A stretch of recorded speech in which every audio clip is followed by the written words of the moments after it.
As I was watching it, you're watching someone who's saying, I want to change my life, but then is coming on every day and saying, I've just gained 3 pounds, I've just gained another 3 pounds. And there's almost this like visible dissonance that you're observing between this person saying they want to change their life, but clearly the actions that they're then taking like are different to that. And many people can relate to that feeling of I want to be this person. I mean, we're coming up to for anyone that doesn't know, we're recording this in December. So New Year's resolutions are around the corner. Everyone's going to say to themselves who they want to become, but it's easier said than done. I think what 8%, 9% of New Year's resolutions will stick. Yeah. So is it just a case of starting small, or is there any other tricks to discipline that you can offer? It's starting small and realizing that all of our lives are about habits, not goals. But what are the habits that make my goal a byproduct? Everything is about byproducts in your whole life, whether you know it or not. So instead of setting goals, set like the byproduct. What are the byproducts I want to have for this year? And then what are the habits that make that up?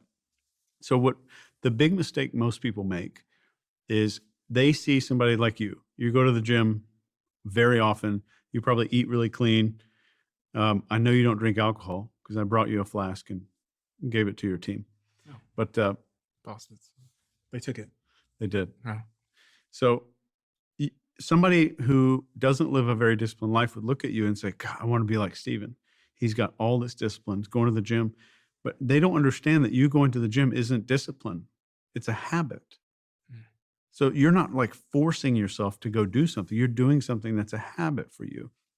The discipline only is necessary. You only need like a teaspoon of it at the very beginning to get this habit started. So start micro habits first and then bigger habits. So the discipline is not something that you should be seeing if you're seeing someone eat healthy and go to the gym, do all the stuff you want to do. Those are habits. And that person, you're not seeing a discipline at work right there. You're seeing a habit. The discipline was just at the beginning.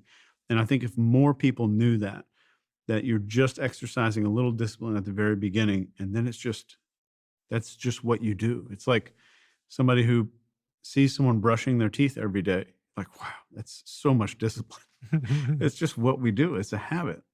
There's an interesting part of this like habit equation, you could say, or like discipline equation, which is the why part, which is like, why does this matter to you?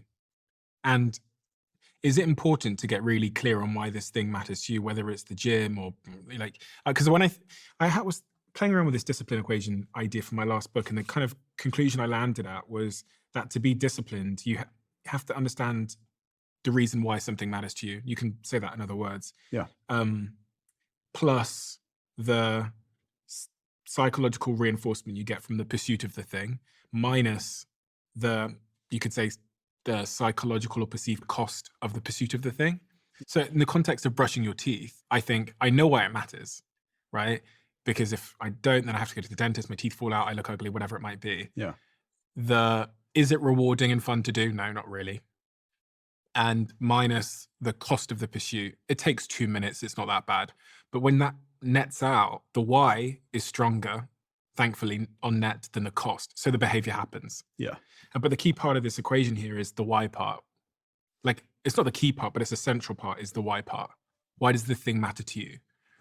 Yeah. And how much why? Like, how big is the why? Yeah. Because if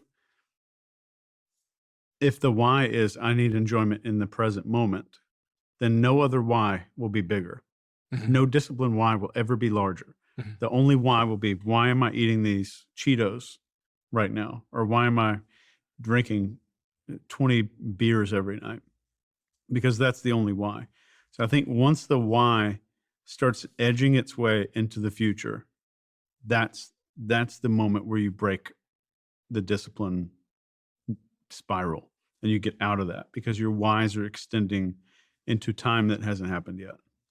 Does that equation stack up for you, saying this? I like it a lot. Because I've been saying it. I wrote about this in my book. The whole idea is why plus, like, you could say reinforcement, minus, you could say cost, just to simplify it. Yeah.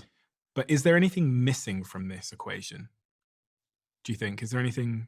I said it to Simon Sinek and he went, let's try it out. And he talked to me about taking his bin out in the morning, like taking the bin out for like the bin men. And it kind of holds up because the why is if I don't take the bin out, then I'm going to get fined and my bin is going to overflow.